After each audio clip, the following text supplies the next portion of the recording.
E aí, galerinha, como estamos? Preparados para mais uma aulinha de hoje? Espero que tenham aproveitado a aula anterior. Aqui é o professor Anthony. Venho trabalhar com vocês aqui toda essa parte de matemática básica. Bacana? Preparados para trabalhar conjuntos numéricos? São exercícios com uma abordagem um pouquinho diferente que vocês estavam acostumados. Agora, como vocês vão perceber, não é mais exercícios diretos ou simples. Ele sempre tem uma interpretação a mais ou explora mais do que um simples conteúdo no mesmo exercício, mesmo com enunciados pequenos. Bacana? Mais uma vez eu conto com a participação de vocês, o compromisso, a vontade de aprender, porque senão a gente não consegue avançar.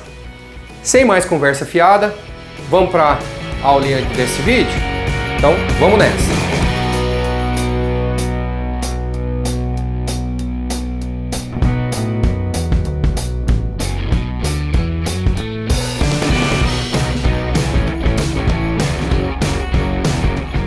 E aí, galerinha? Já deram uma olhada aí? Aliás, não mostrei o exercício, né? Então, olha só. Ele quer saber qual é a 157ª casa decimal do número equivalente a 1/13. Obviamente, esse número 1/13 vai ter que ser escrito em sua forma decimal. Aí a gente já começa a trabalhar o conteúdo de conjuntos numéricos, aquilo que eu disse a vocês. Conjunto numérico, se vocês olharem até no meu canal aí, vocês vão ver uma série de vídeos, nos shorts e tudo mais, as classificações, né? Conjunto dos naturais, dos inteiros, dos racionais e por aí vai. Acontece que num exercício desse, o que ele está querendo? Primeiro, transformar número fracionário em decimal. Segundo, vocês vão ver que nessa transformação, a gente vai obter uma dízima periódica. Novamente, conjunto dos racionais. E depois a gente ainda tem que descobrir, olha só, qual é a casa decimal de número 157. Será que a gente vai ter que fazer realmente essa divisão toda? Acho que não, né? Então vamos lá. Uma coisa é fato. O início dessa divisão vamos ter que fazer de todo jeito. Então quando a gente faz 1 dividido por 13, olha só o que eu estou fazendo aqui, hein? Oh, meu Deus do céu, espero que vocês saibam bem fazer divisão, hein? Bom, se o número que está aqui no dividendo já é menor, vamos perceber que acrescenta um zero aqui e aí vem um para cá, ok? Só que o 10 ainda é menor do que o divisor. Outro zero e outro zero aqui. Pronto, agora a gente já tem condições de começar a fazer a nossa divisão. Deixa eu pegar pincel aqui. Não, esse não tá bacana. Vamos lá. 100 dividido por 13, acho que dá por 7. 70 com 21, acho que dá, né? Então, olha só. 7, porque a gente faz 70 mais 21 dá 91. Aí a gente subtrai, dá 9. Ok? A gente pode agora acrescentar um zero sem maior prejuízo. Agora, será que dá por 6? 6, 60 com 18, 78. Acho que deu, né? Dá por 6. 6, 60 mais 18, 78. Vai sobrar 12. Dá para colocar o zero.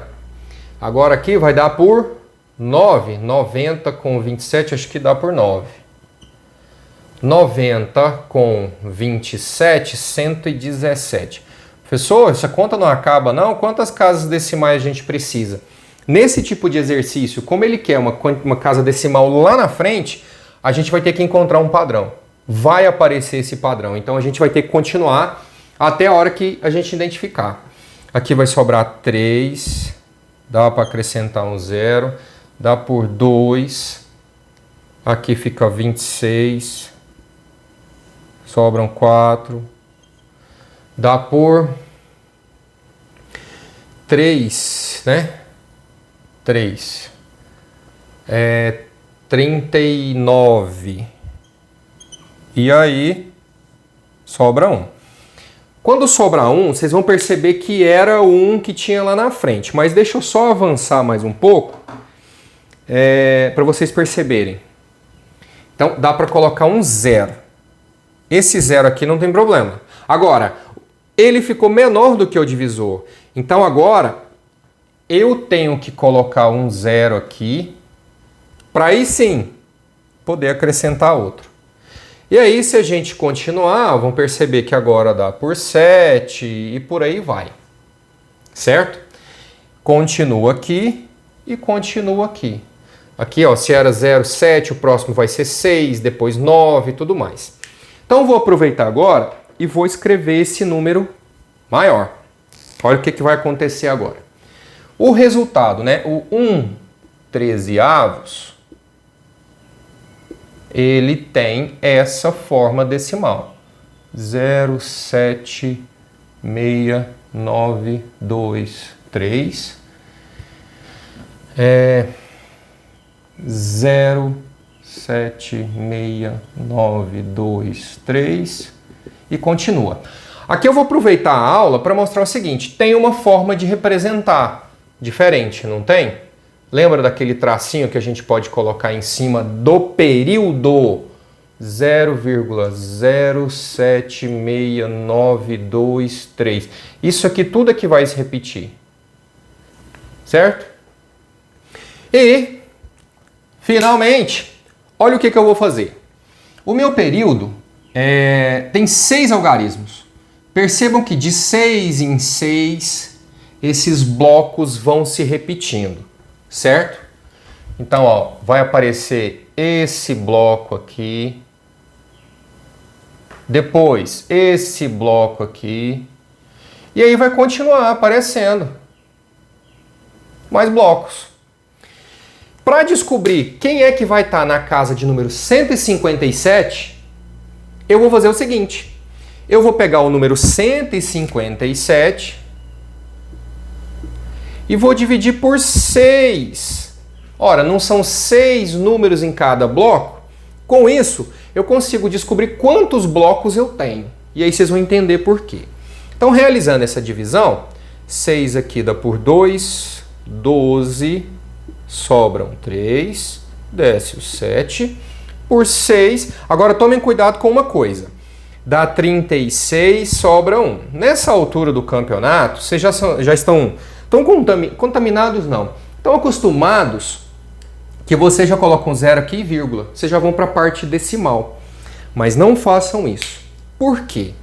Quando eu peguei o 157 e dividi por 6, eu descobri que eu tenho 26 blocos desse aqui, ou seja, 26 grupos, ou seja, já repetiu 26 vezes o meu período, certo?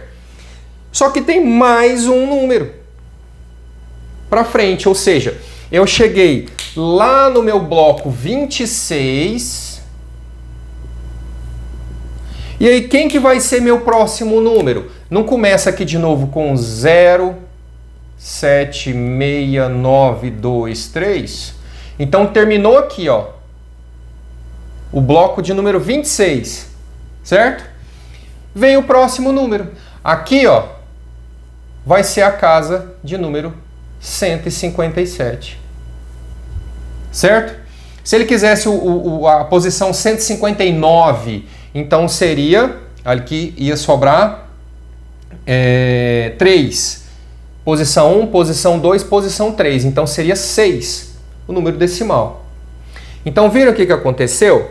Eu precisei enxergar essa repetição, o tamanho do bloco. O bloco tinha 6 algarismos. Se o período aqui tivesse 8 algarismos se repetindo, de 8 em 8, eu ia dividir por 8, certo? E aí eu conto, né, o resultado da divisão aqui, o quociente, me dá a quantidade de repetições, de blocos, eu estou chamando de bloco, certo? E o resto me fala quantos números para frente eu vou ter que pegar. E é mais prática ainda, você só está preocupado com o resto. Se o resto tivesse dado 5, você ia olhar a posição 5. 1, 2, 3, 4, 5. Certo? Então o próximo item da lista aí é com vocês. Bacana? Tentem aí que a estrutura é a mesma. Vamos para o próximo exercício? Então olha só.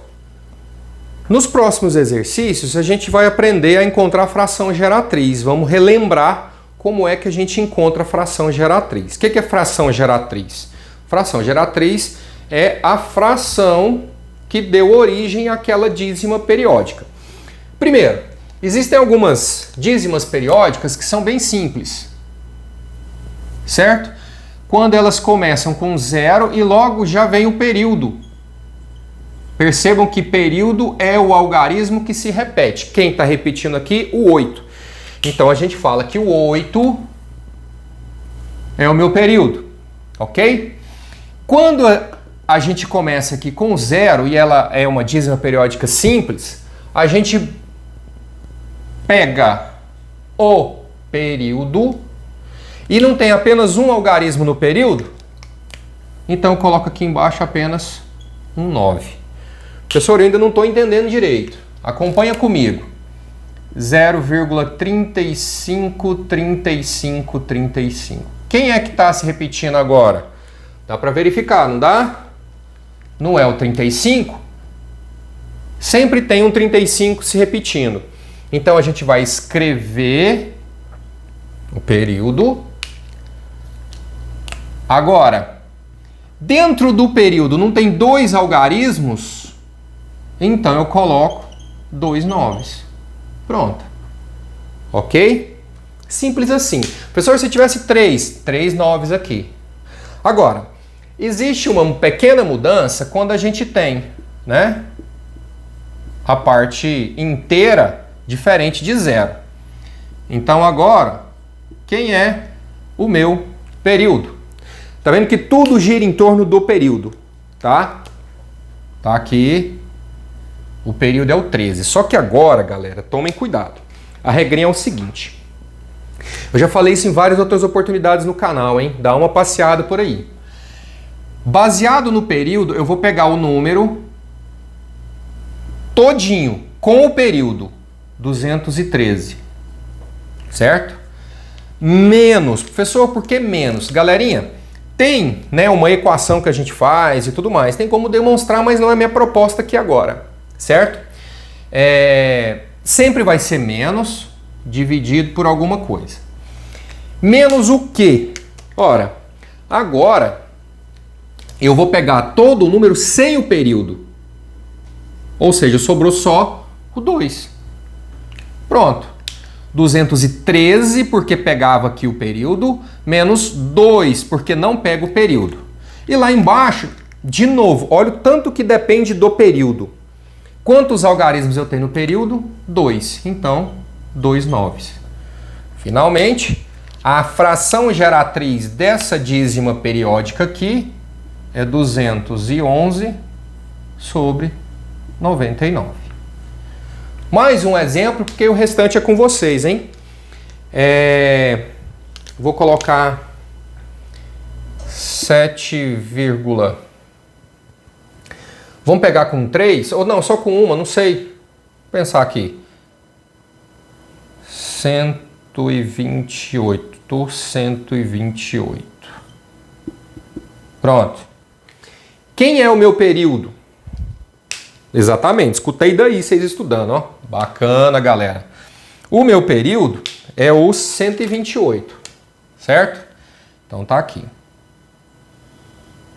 Já estou escutando alguém falar, professor, então quer dizer que vai ter 3 noves lá embaixo? Exatamente. Vocês estão pegando o jeitão da coisa aí, ó. Bom, então eu vou pegar o período e tudo que tiver para lá. Portanto, a gente tem o número 7.128. Menos... Galera tá ficando esperta, hein? Já até escutei falando 7 aí, ó. Exatamente. Porque agora, sem o período, a gente tem apenas o 7. E lá embaixo, vocês já tinham me adiantado, ó. 1, 2, 3 algarismos no período, então fica sobre 999. Eu não comentei ainda, mas isso aqui vai ser função de vocês. 7.128 menos 7 fica 7.121 sobre 999. Depois, a gente tem que tomar cuidado, não se dá para simplificar ou não, certo? E por fim, eu falei que era o último exemplo, mas menti para vocês. Falta comentar agora quando a dízima periódica tiver uma... Tá aí. Tiver o anteperíodo, ou seja, percebam agora, nos exemplos anteriores, logo depois da vírgula já vinha o período. Estão vendo? Agora, percebam aqui, ó, logo depois da vírgula ainda não tem o período, certo? O período aqui, ó, é quem?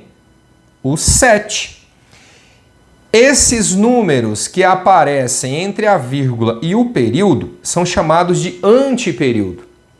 E ele vai trazer uma característica um pouquinho diferente, mas a estrutura em si se assemelha. Dá para aproveitar muita coisa. Então vamos lá. Aquela regrinha de pegar o número todo até o período continua valendo. Então nós temos 6.527. Depois, menos alguma coisa, do mesmo jeito. E aí a gente vai pegar tudo que não tenha o período.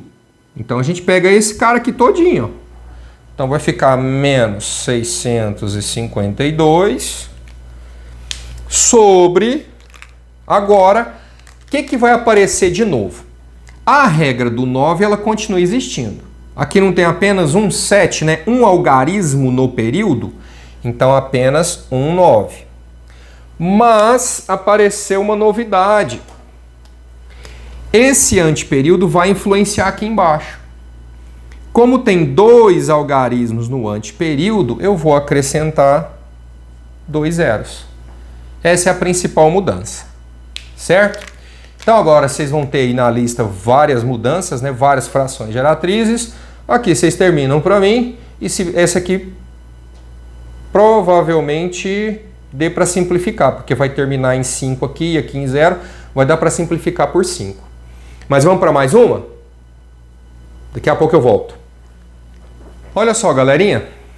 Nessa questão que aparece aí para vocês, novamente, eu falei no vídeo anterior, falei em vários vídeos, vários professores vão comentar isso com vocês. Não tem como a gente resolver um exercício se a gente não lê ele. Percebam que como o enunciado é mais extenso, é comum a gente notar que alguns alunos ficam com preguiça. Ou então fica buscando só os números que aparecem, certo? Para tentar imaginar como é que tem que fazer. E não adianta, não funciona assim, certo? Então vamos lá, acompanha comigo aí. Rafaela e Henrique participaram de uma atividade voluntária que consistiu na pintura da fachada de uma instituição de caridade. No final do dia, restaram 2 latas de tinta idênticas. Então, deixa eu até escrever aqui, ó. Na lista de vocês é o exercício 10. Então, 2 latas idênticas. Sei para que vai servir essa informação? Não sei, mas estou anotando. Idênticas. O que mais? Uma dessas latas... então já dá para perceber que essas latas é só o vasilhame, né? Ainda a gente vai falar agora do que estava lá dentro dela. Uma dessas latas estava cheia de tinta até a metade de sua capacidade. Então, uma lata lá, estava até a metade dela, certo? E a outra estava cheia de tinta até sua capacidade de 3/4. Vamos dividir aqui, 1, 2, 3, 4. Então, mais ou menos aqui. Tinha isso aqui de tinta, 3/4 de tinta. Então, eu fiz um esboço, um desenho aqui aleatório. Aleatório não, né? Tentando ali representar o meu enunciado. Beleza. Ambos decidiram juntar esse excedente e dividir em 2 partes iguais a serem armazenadas nas latas. Percebam que essas latas não têm a mesma quantidade. O que eles decidiram? Juntar e dividir em 2 partes iguais. Então, olha a pergunta final. a fração que representa o volume de tinta em cada uma das latas em relação à sua capacidade, após dividir para essas duas latas. Então, o que eu vou ter que fazer? Vou somar o que eu tenho de tinta, certo? Então eu tenho metade de uma lata mais 3/4 de uma lata. Novamente, olha o conteúdo de conjuntos numéricos. Soma de frações. Frações está no conjunto dos racionais. Percebam que com o enunciado faz com que eu trabalhe operações entre frações, certo? Para somar isso aqui, a gente sabe que o mínimo múltiplo comum é 4. Divide pelo de baixo, multiplica pelo de cima. 4 dividido por 2 dá 2, vezes 1, 2. Mais 4 dividido por 4 dá 1, vezes 3 dá 3. Como era esperado, o resultado que eu tenho, 5/4, dá mais do que uma lata. Vocês conseguem perceber isso? Porque eu juntei, ó, tinha metade aqui, mais do que a metade aqui, tinha que dar mais do que uma lata, certo? Só que agora a gente vai pegar essa quantidade aqui e dividir em duas partes. Então eu vou fazer 5/4 dividido por 2. E aqui a gente vai lembrar de divisão de fração. A gente mantém a primeira fração e multiplica pelo inverso da segunda. Essa aqui, ó, eu poderia escrever ela assim, ó, 2/1. Então o inverso dela fica 1/2. Então a metade de tinta vai ser 5/8. Então agora eu consigo colocar 5/8 em uma lata e 5/8 na outra lata, certo? Devem verificar aí a alternativa, se eu não me engano, a letra B. Estou tentando enxergar de longe aqui, mas aí é com vocês, vocês confiram aí para mim, certo? Entendido? Comecei lendo o enunciado, identificando o que estava acontecendo, vi a capacidade, né, a quantidade de tinta que tinha em cada uma das latas, somei e descobri a quantidade total de tintas e dividi em duas partes iguais, que era o que eu ia distribuir nas latas novamente. Bacana? Vamos para mais um? Acho que cabe mais um. Deixa eu ir ali. Cheguei de novo, galera.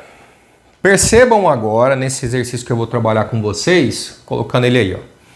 De novo, mais enunciado, mais interpretação, e vocês vão perceber que agora é um exercício que trabalha o conjunto dos números naturais, pontuação.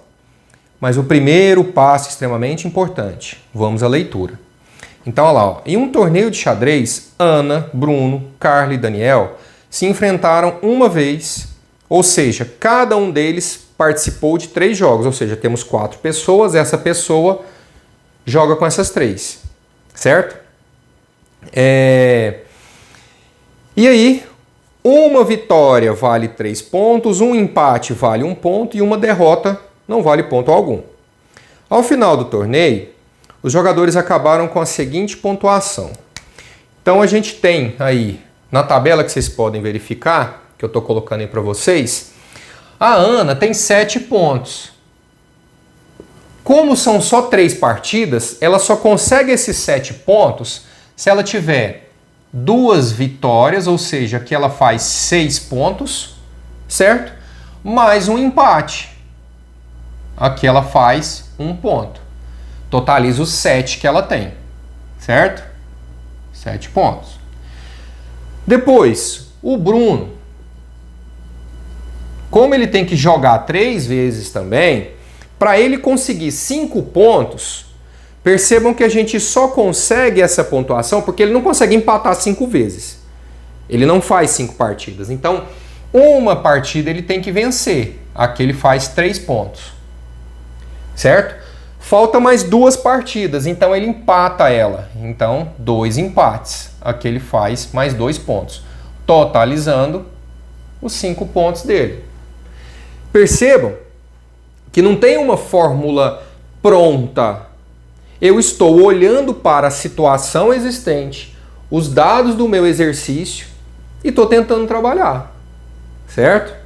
Por isso que não tem como a gente virar e falar assim, como é que faz quando tem esse tipo de exercício? Não, a gente tem que ler, ter um pouquinho de compromisso, de vontade e olhar para a situação. Imaginar, peraí, mas se eu jogar 4 partidas, não dá, só são 3. Para eu jogar 3 partidas, vocês estão entendendo? Vamos continuar. O próximo jogador é a Carla. Então a Carla, ela fez 4 pontos. Ela consegue esses 4 pontos, uma vitória, um empate e uma vitória. Uma vitória já são 3 pontos. Um empate. Só que agora ela perde uma.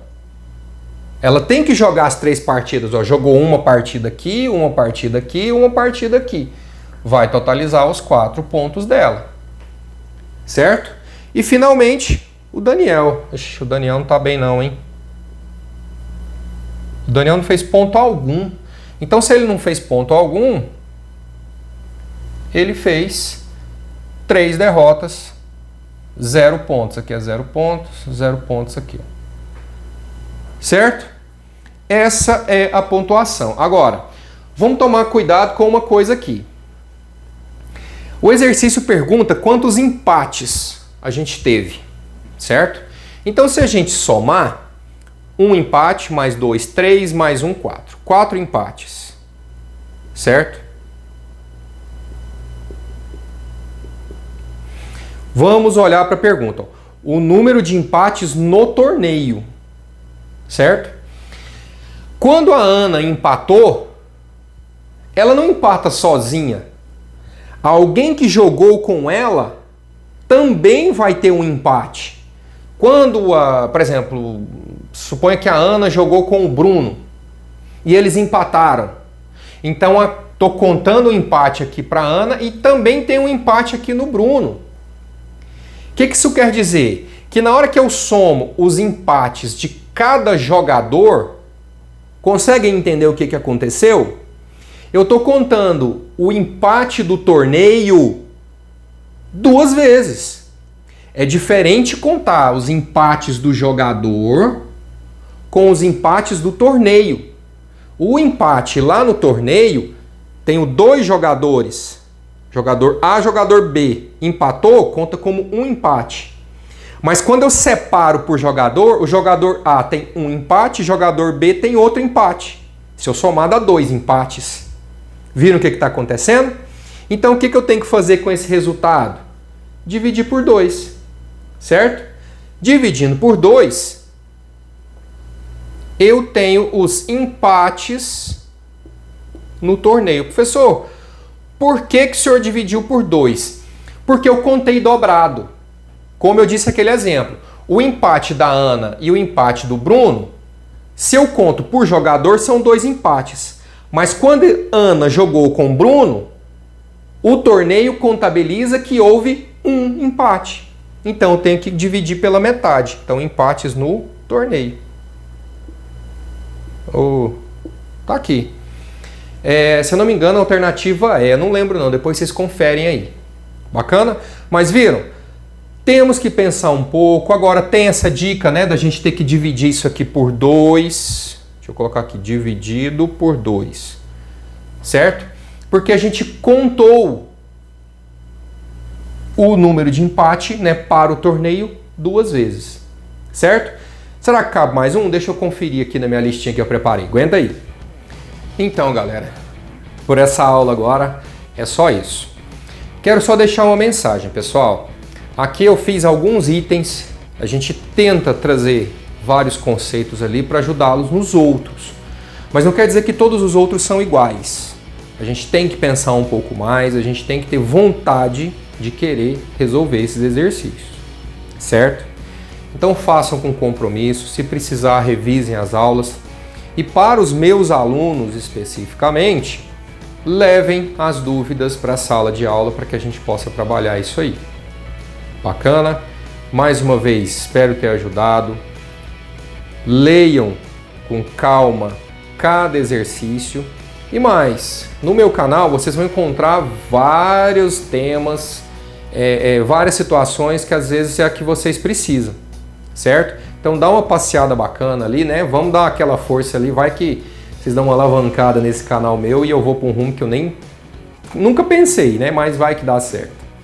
Galerinha, espero ter ajudado mais uma vez. Beijo gigante para todo mundo e até a próxima, galera. Fui!